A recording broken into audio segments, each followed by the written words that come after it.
টিনা বান্টি চলে এসো। রানী সাবধানে থেকো। দিদি তুমিও সাবধানে থেকো, আমরা তো বাড়িতে কেউ থাকবো না।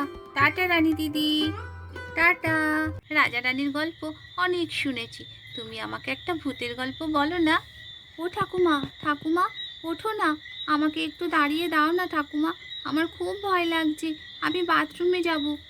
তারপর রানী একা একা বাথরুমে চলে আসে। এটা কি দাঁড়িয়ে আছে কলসির মধ্যে? ওরে বাবা, এ কি সেই বাচ্চা ভূত? এ কি সেই কলসি ভূত? দিদি আমার সঙ্গে খেলা করো না, আমার সঙ্গে কেউ খেলে না, সবাই আমাকে বাচ্চা ভূত বলে, কেউ খেলে না, কাউকে দেখো না, সবাই আমাকে তাড়িয়ে দেবে। তোমার সঙ্গে নিয়ে চলো না, তোমার পাশে আমি ঘুমাবো। সর্বনাশ, এ কি সব কথা বলছে? আমি বাবা এখান থেকে পালিয়ে যাই।